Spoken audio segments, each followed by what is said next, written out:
know everybody was really jazzed about the vote on the Epstein files yesterday. That was just a wonderful repudiation of Mike Johnson and Donald Trump. And we're all speculating about where things are going to go from there. And are we moving closer and closer to getting justice for Jeffrey Epstein's victims? But there was a second piece of news that I don't think got as much attention as it should have. And that news is also good for democracy. It's also good for justice. I'm going to be referencing here two pieces, both from the Texas Tribune. One was published yesterday, November 18th, around noon by Eleanor Klibanoff. It's entitled, "Federal Court Blocks Texas from Using New Congressional Gerrymander in 2026 Midterms." Uh-oh. The other piece, which came out late yesterday by Gabby Birnbaum, is entitled, "Court Order Striking Down Texas Redistricting Map Upends Plans for Candidates Across the State." Now, earlier this year, when Donald Trump could see the writing on the wall as he's underwater on every single issue, his popularity has gone like this all year. As the more he rolls out his terrible, awful plans, the more unpopular he and the Republicans become, in particular after the passage of the big, nasty, bloated budget bill. And Americans are overwhelmingly, rightfully blaming Donald Trump and Republicans in the House and the Senate for taking away health care from more than 20 million Americans, for passing legislation that is going to close hundreds of rural hospitals around this country and result in the deaths of 51,000 Americans per year. That is a number from the Senate Finance Committee, by the way. I didn't make it up. Donald Trump and the Republicans could see the writing on the wall. They're going to lose handily in the midterms. They're going to get their asses handed to them unless they cheat.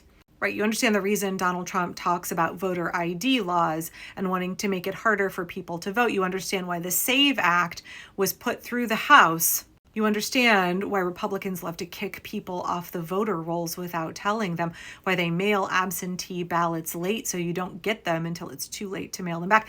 All of those are classic Republican techniques to suppress the vote. Because when people actually have their votes counted, when voter turnout is big and all of the votes are counted, when everybody gets to exercise their right to vote, and we all understand that voting is our civic duty, it is our responsibility to show up and vote no matter what. When all of that works as it should, Republicans lose big.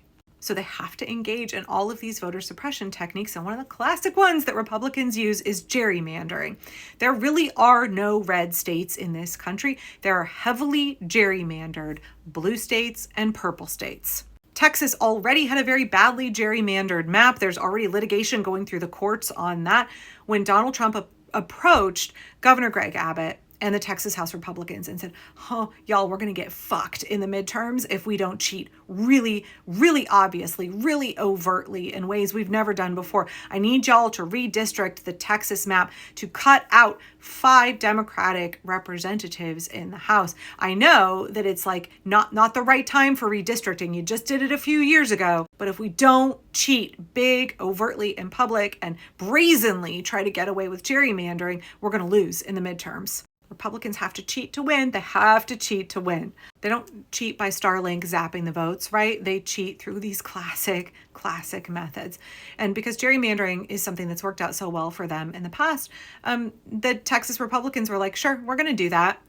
So they gerrymandered the shit out of the Texas congressional map. And again, this is not the appropriate time in the cycle. They do it once every 10 years. So this is completely unheard of. Donald Trump has also asked other states like Florida, Indiana, Ohio, one of the Carolinas. I'm sorry, it escapes me every time. I can never remember which Carolina it is. I'm sorry, y'all.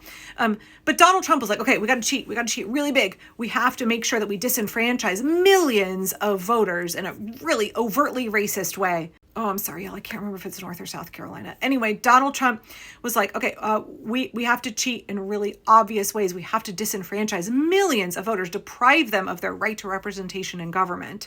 Because if we don't, we're going to lose our grasp on power. And then there will be a day of justice and accountability. And all of these MAGA fucks, all of these fascists in the government, they're doing everything they can to avoid facing justice for the cruel, illegal, terrible things they are doing now. So of course they're going to try and cheat. Of course they're going to try and cheat and stay in power. And the Texas House Republicans were more than willing to do that on behalf of Donald Trump, on behalf of fascism. They were willing to deprive millions of Black and brown Texans of representation in government.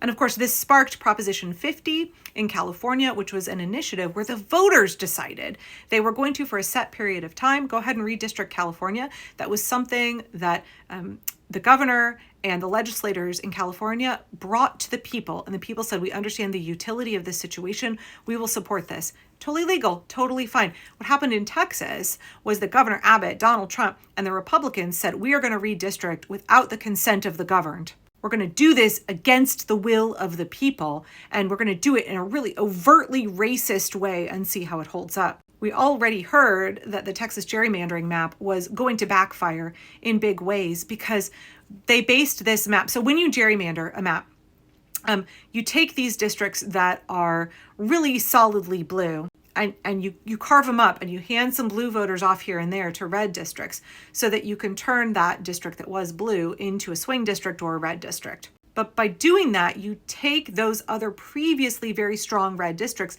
and you pump a bunch of blue voters into those districts so that those districts become more purple.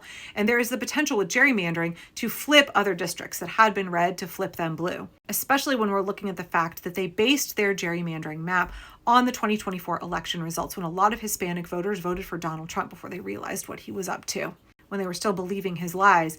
And now we're seeing polling among Latino voters in Texas is very different than it was in November 2024. So the gerrymandering was already based on a really false premise, a misunderstanding of how people vote. It was based on old, outdated data. But then yesterday, y'all, there is this decision coming down from a 3-judge panel saying that this mid-decade redistricting is racist and illegal and they cannot use this new map in the midterms.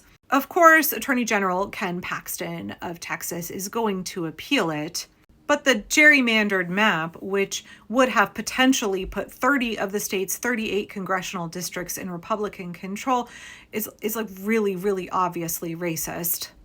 And the ruling from this 3-judge panel does not look good for Donald Trump and the Republicans. So here's the ruling. The public perception of this case is that it's about politics, said U.S. Judge Jeffrey Brown, who wrote the ruling striking down the new lines. To be sure, politics played a role in drawing the 2025 map, but it was about much more than just politics. Substantial evidence shows that Texas racially gerrymandered the 2025 map. Brown and the 3-judge panel ordered that the 2026 congressional election shall proceed under the map that the Texas legislature enacted in 2021.